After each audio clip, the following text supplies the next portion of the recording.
Bonjour à toutes et à tous, mon nom est Donatienne Neve et je suis consultante en solutions de Next Generation Communication pour la division entreprise chez Proximus. Tout d'abord, permettez-moi de vous remercier d'être venus si nombreux à ce webinaire. Commençons tout de suite par un dialogue entre un client et un chatbot. Nous ne l'avons pas imaginé et il a vraiment eu lieu. Nous avons juste changé le nom du chatbot et ne mentionnons pas l'entreprise. Bonjour, je m'appelle Chris. Je ne suis pas une véritable personne, mais une machine.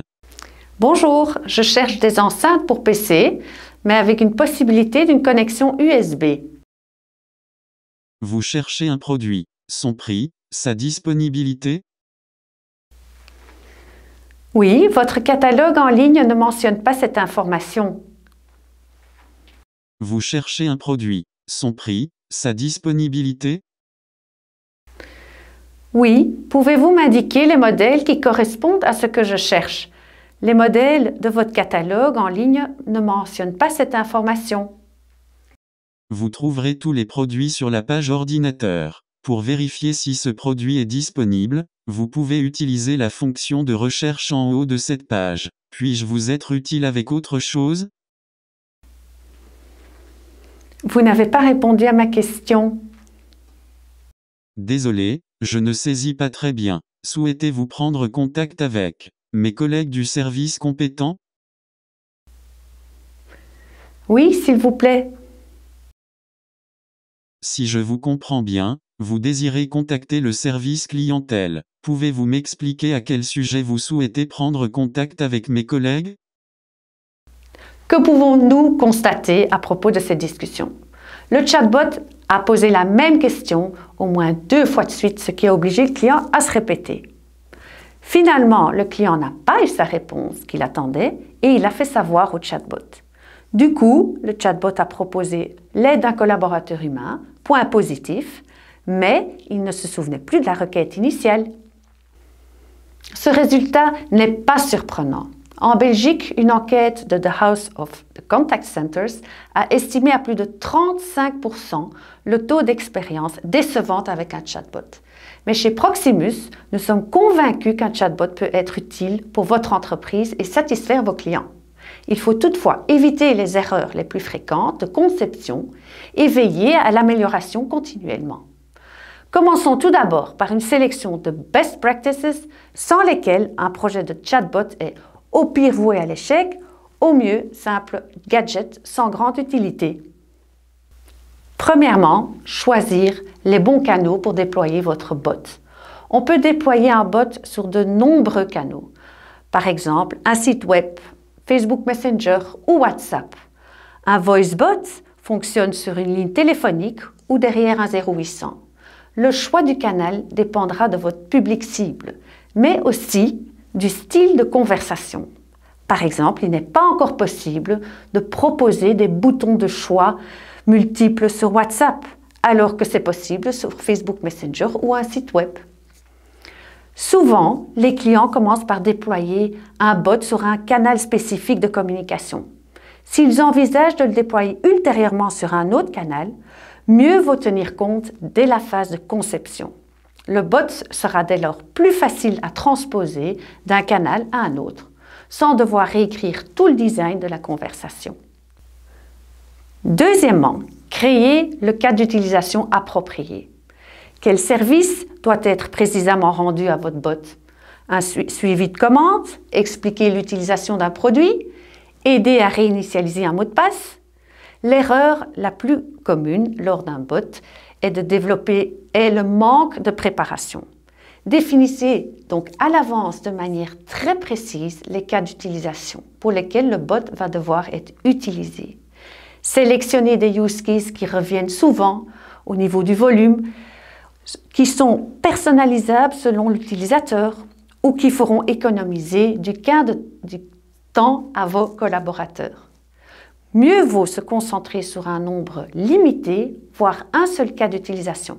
Ne cherchez pas à ce que le bot reprenne tous les problèmes des utilisateurs. Sinon, vous allez gérer une multitude d'options mal développées, incomplètes ou peu utilisées. Il est préférable donc d'acquérir une certaine maîtrise d'un cas d'utilisation avant d'ensuite d'ajouter de nouvelles fonctionnalités. Ensuite, humaniser mais pas trop. Souvent, les marques déploient un chatbot ou un voicebot qui répondra de façon très impersonnelle, comme un robot. Pour offrir une expérience personnalisée, il faut, dès la conception, construire un portrait d'utilisateur. Chez Proximus, nos experts en conversation créent des personas basés sur le profil de véritables utilisateurs. Alors, ces personas incluent des informations comme le lieu d'habitation, l'âge, les revenus, l'histoire, l'expérience avec votre marque, l'expérience avec les bots en général. Ce sont ces personas qui vont vous aider, nos experts, à construire les dialogues. Mais si l'objectif d'un bot est d'interagir avec un humain, la règle d'or est de ne jamais faire croire aux utilisateurs qu'il est humain. Mais pourquoi? Parce que les attentes des utilisateurs sont plus grandes vis-à-vis d'un humain que d'un robot. Plus le robot essaiera d'imiter les humains, plus les couacs éventuels paraîtront dérangeants et plus l'utilisateur se sentira mal à l'aise. Dès les premiers échanges, le bot doit donc annoncer qui il est et ce qu'il fait. Et l'utilisateur doit savoir d'emblée qu'il a affaire à une machine. Quatrième point, ne pas se limiter aux mots-clés. Il existe une infinité de façons différentes de poser une question. Et croyez-moi, les humains sont tout à fait capables de toutes les utiliser. Quel temps fait-il aujourd'hui? Quelle est la météo? Est-ce qu'il fait beau? Va-t-il pleuvoir? Autant de manières différentes de s'informer sur la météo. Les bots basés uniquement sur des mots-clés montreront rapidement leurs limites. Par contre, les plus performants sont basés sur l'apprentissage automatique et la compréhension d'un langage naturel. Cela vous permettra de développer des expressions différentes d'une même requête et d'entraîner votre bot à tous les mémoriser. Dès lors, assurez-vous que vous utilisez des mots suffisamment diversifiés. Couvrez aussi toutes les variantes possibles dans l'ordre des mots. Par exemple, aurons-nous du beau temps et le temps sera-t-il beau? Vous renforcerez ainsi les capacités de compréhension de votre bot et éviterez les impasses de dialogue. Cinquième point, donnez de la mémoire à votre bot. Rien de plus frustrant pour un utilisateur de répéter une question qu'il a déjà posée. On l'a vu dans l'exemple dialogue en introduction. Lors de la conception du bot, il est essentiel de définir et lui faire mémoriser les variables qui seront réutilisées en cours de discussion. Le bot pourra lui-même ressortir les exemples, par exemple le numéro de client ou le numéro de produit. Ainsi, vous éviterez à votre bot de redemander des informations qui ont déjà été fournies. On évite de la frustration. Ensuite, anticipez les cas d'échec de votre bot. Quelle que soit l'efficacité de votre bot, il ne pourra pas répondre à 100% des requêtes, surtout si elles sont très complexes ou sortent de son périmètre. Répondre simplement par « Désolé, je ne peux pas comprendre » n'apportera ni réponse ni solution à l'utilisateur. Le bot peut faire 3 choses. Aider l'utilisateur à préciser sa question, expliquer ses domaines de compétences ou proposer l'aide d'un humain. Attention toutefois à cet humain pour qu'il puisse accéder à l'historique de la discussion lorsqu'il reprendra le relais, sans quoi vous risquez de créer de nouvelles frustrations chez l'utilisateur. Autre point, testez votre bot avant son ouverture au public. Sans des tests appropriés, vous risquez de lancer un bot qui représente des bugs inattendus. C'est pourquoi nos chat et voicebots sont testés et entraînés de manière intensive à plusieurs phases avant le lancement. Je vous recommande de travailler cet entraînement avec un petit groupe de collaborateurs habitués au contact client. Cependant, vous devrez tôt ou tard inclure également des clients. Vous pouvez prévoir l'ouverture progressive du bot, par exemple par courte plage horaire. De la sorte, vous prenez le temps de tester et optimaliser votre bot. Cela vous évitera des déceptions tant de votre part que celles des utilisateurs. Et finalement, évaluez et améliorez continuellement votre bot. Vous avez pris toutes les mesures pour contribuer et construire un bot solide. Vous l'avez testé soigneusement avant son lancement et le voilà prêt à engager la conversation. C'est très bien, mais le travail n'est pas encore fini. La manière dont les utilisateurs vont interagir avec votre bot apparaîtra seulement après le déploiement. C'est alors que surgissent des lacunes, des endroits où le bot échoue ou des sujets qu'il n'a pas appris à prendre en charge. Votre bot doit être constamment évalué et amélioré afin d'offrir la meilleure expérience et garantir la durabilité de son succès. Voilà pour ce tour d'horizon de quelques bonnes pratiques essentielles pour réussir un bot. Proximus a également déployé des bots, notamment pour le grand public, mais aussi pour les collaborateurs. Et tout au long de ces projets, les équipes ont acquis une mine d'expérience et d'enseignement. C'est ce que nos collègues du service à la clientèle et des ressources humaines vont à présent partager avec vous en toute transparence. Je laisse donc la parole à Sandrine Doré. Bonjour, je m'appelle Sandrine Doré, je suis Product Owner d'une équipe agile entièrement dédiée au développement de chat et voicebot orientés clients. Cette équipe est formée de 10 personnes.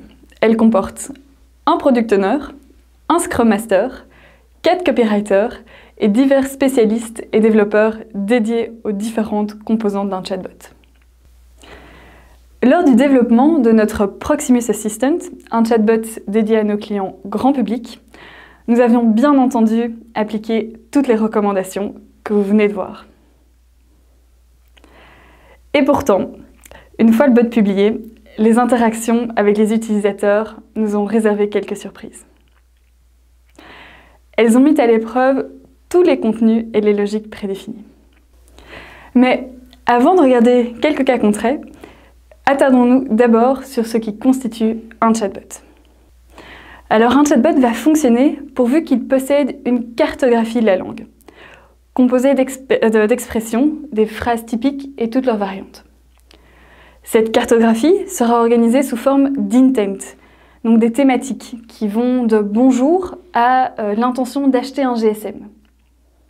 Ces intents sont complémentés par des entities qui permettent de raffiner la compréhension et qui fonctionnent comme des mots-clés, tels que par exemple l'iPhone 12 ou Samsung. Et donc ils vont faire le lien avec l'intent précédent qui était ici acheter un GSM. Couplée à de l'intelligence artificielle, cette cartographie est appelée Natural Language Processing ou NLP. Et ça va permettre à votre bot de comprendre ce qu'exprime votre utilisateur. Cet NLP est accompagné de ce que vous allez définir comme contenu. En d'autres termes, vos réponses spécifiques aux questions des utilisateurs, avec vos logiques et votre façon dont vous allez proposer vos services et le contenu rédactionnel, qui le soutiendra. Une fois ces bases posées, et après bientôt 4 ans d'évolution dans nos plateformes et de l'utilisation de notre chatbot, nous avons pu dresser 6 constats que je vais partager aujourd'hui avec vous. Le premier constat, ce sont les messages fleuves. Alors, un bot est conçu pour répondre à des expressions idéalement d'une dizaine de mots, comme « je n'ai plus de connexion Internet ». Et cependant, certains utilisateurs prennent la peine d'expliquer en long et en large leur situation sous forme proche d'un email. Alors, on peut évidemment saluer la diligence avec laquelle ils expliquent leur situation, mais malheureusement, au-delà d'un certain nombre de caractères, votre NLP ne comprend tout simplement plus ce que votre utilisateur veut dire. Que faire alors? En cas de détection de ces longs messages, nous avons défini et systématisé une règle selon laquelle le bot va demander à l'utilisateur non pas de reformuler sa question, mais de la raccourcir. Et de la sorte, votre bot a maintenant la possibilité de comprendre la question, voire même de la résoudre, et de rattraper votre utilisateur. Le deuxième constat, c'était les messages à la WhatsApp. Nous avons donc également observé que les utilisateurs interagissent avec le chatbot comme s'ils chattaient avec des connaissances, en envoyant des phrases décomposées en blocs. Donc, au lieu d'envoyer une seule question, ils vont la décomposer ici en 3 messages distincts. Premièrement, bonjour, je viens de voir ma facture, et il y a des coups que je ne comprends pas. Dans le passé, le chatbot se bloquait dès les 2 premiers messages, car il est programmé en fait pour tenir une conversation formelle et structurée, et pas de manière informelle. Un bot est configuré pour répondre à chaque message, mais il n'est pas capable de créer spontanément du contexte, comme le ferait un être humain. Du coup, évidemment, le bot se bloque et casse la conversation. Nous avons donc appris au bot à gérer tous ces éléments simples et très humains du langage, comme bonjour, merci, en fait, etc. Et aujourd'hui, il est en mesure d'y répondre sans mettre en danger le reste de la conversation. Le troisième constat que l'on a fait, c'est l'influence de l'expérience avec les autres services de support et d'après-vente. Sur base de leurs expériences précédentes d'interaction avec les services d'après-vente ou de support, nos utilisateurs ont appris à s'identifier différemment. Certains d'entre eux exposent non seulement leurs problèmes, mais communiquent leurs données d'identification dans la première expression. Nous avions pourtant bien identifié les cas ou les endroits depuis lesquels il fallait identifier le client. Mais en revanche, nous n'avions pas anticipé que les utilisateurs allaient nous donner toutes les informations d'emblée dans leurs données. Et nous n'avions pas prévu d'intent numéro de client, ni de défini de logique pour détecter ce type de format. Du coup, le NLP malheureusement échouait juste à cause de cette information additionnelle. Nous avons donc ajouté un intent coupé à une détection de format, entre autres ici le numéro de client, et ainsi le chatbot peut répondre naturellement et à tout moment de la conversation. Merci de déjà m'avoir donné votre numéro client. Quelle est votre question? Et par ailleurs, cette information du numéro client est gardée en mémoire pour préserver l'expérience de l'utilisateur.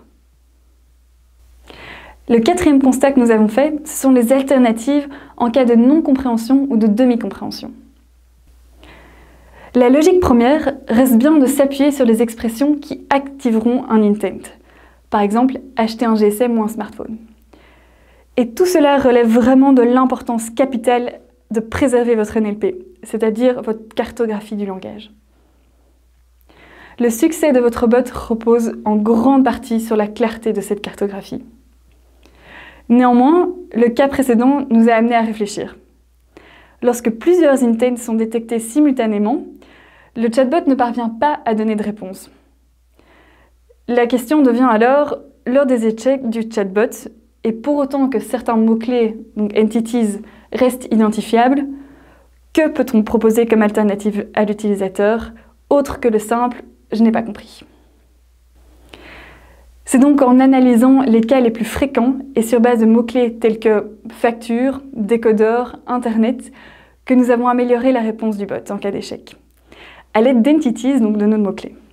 Si le chatbot n'a pas détecté d'intent, mais bien un de ces mots-clés, il va dès lors proposer à l'utilisateur une série de boutons, tel un menu, qui va en fait permettre tout de même de poursuivre la conversation autant que possible.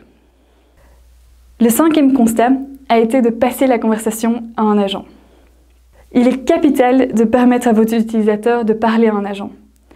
Toutefois, l'expérience nous a fait changer le fusil d'épaule, car au départ, en fait, on avançait aussi un peu à tâtons, et nous avions pour message d'introduction « Bonjour, je suis un chatbot, je peux déjà répondre à quelques questions, mais si vous le souhaitez, vous pouvez demander immédiatement de parler avec un agent. »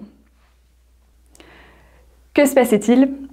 Les utilisateurs demandaient quasi d'office à être transférés vers un agent, ce qui n'est pas le but du bot. Avec le temps, nous avons amélioré tant notre NLP que nos contenus et effectué des ajustements là où nous constations que le bot calait.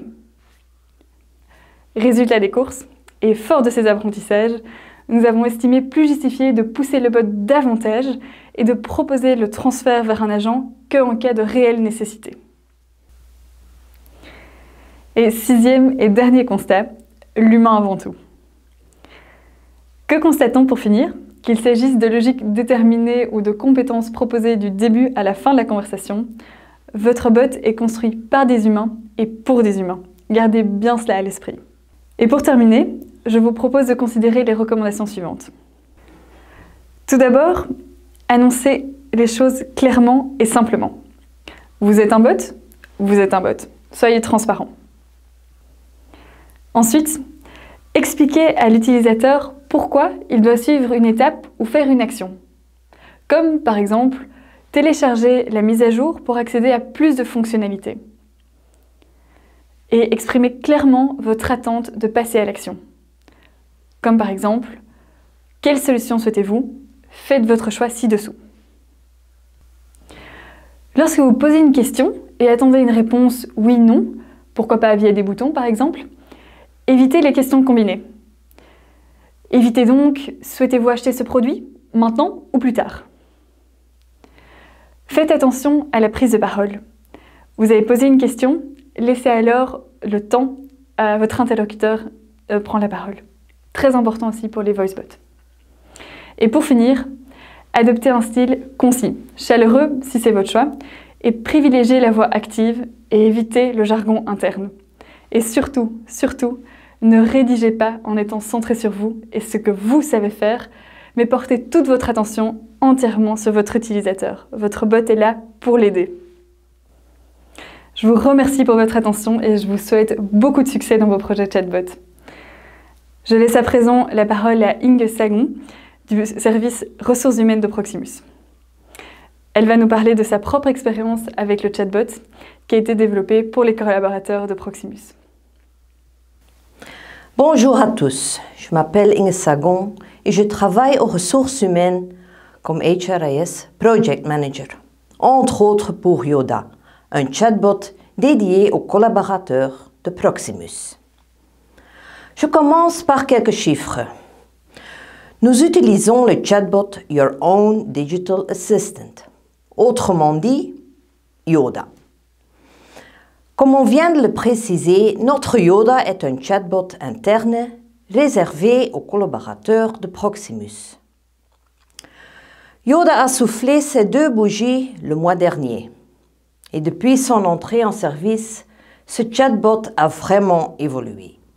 En 2 ans, il a assimilé 714 intentions et plus de 40 000 expressions en français et en néerlandais. Yoda est aujourd'hui devenu le plus grand chatbot ressources humaines du Benelux en ce qui concerne le contenu. Au début de la présentation, nous avons passé en revue quelques trucs et astuces pour obtenir un chatbot performant. Laissez-moi vous montrer à l'aide de quelques exemples concrets comment nous mettons en pratique certaines de ces astuces. Il faut d'abord fixer le champ de compétences de votre bot. Il est très important de définir au préalable ce que votre bot doit pouvoir faire et à quelles questions il doit pouvoir répondre. L'objectif principal de Yoda a toujours été de répondre aux questions générales et simples, pour éviter à nos collaborateurs ressources humaines de devoir s'en charger, ce qui leur laisse plus de temps pour traiter des questions plus complexes et plus personnelles des collègues. En ce qui concerne le contenu des questions à assimiler par Yoda, nous nous sommes basés sur les questions posées à ressources humaines via notre système de tickets et sur le contenu de notre knowledge base existante. Un reporting sur une période de 3 ans a montré que la plupart des questions portaient sur le plan Ambassador. Le plan Ambassador, ce sont les avantages télécoms pour le personnel de Proximus. Nous avons donc commencé par intégrer toute une série de questions portant sur le plan Ambassador. Et après quelques mois, nous avons étendu les connaissances de Yoda à tous les avantages en faveur du personnel. Et c'est ainsi que nous avons progressivement enrichi ces connaissances.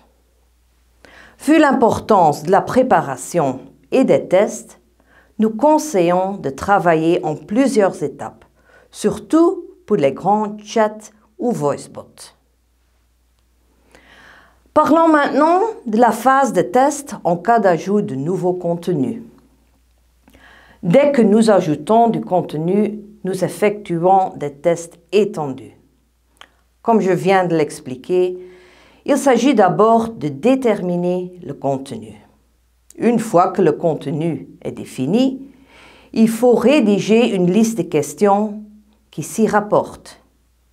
Bien entendu, une question peut être posée de diverses façons et formulée avec des synonymes. Et c'est pourquoi nous envoyons la liste des questions de base à une vingtaine de collègues en leur demandant de réfléchir à un maximum de variantes pour chaque question. Et toutes ces variantes sont ensuite configurées dans le bot. Et c'est seulement à ce moment que les tests commencent. De nouveau avec plusieurs testeurs. Nous identifions aussi les questions auxquelles le bot n'a pas pu répondre afin d'enrichir ses connaissances. Et ce n'est qu'après ça que le nouveau contenu est mis en production. Bien sûr, le travail ne s'arrête pas là. Nous continuons à tenir à jour la liste des questions restées sans réponse. Et l'optimalisation se poursuit.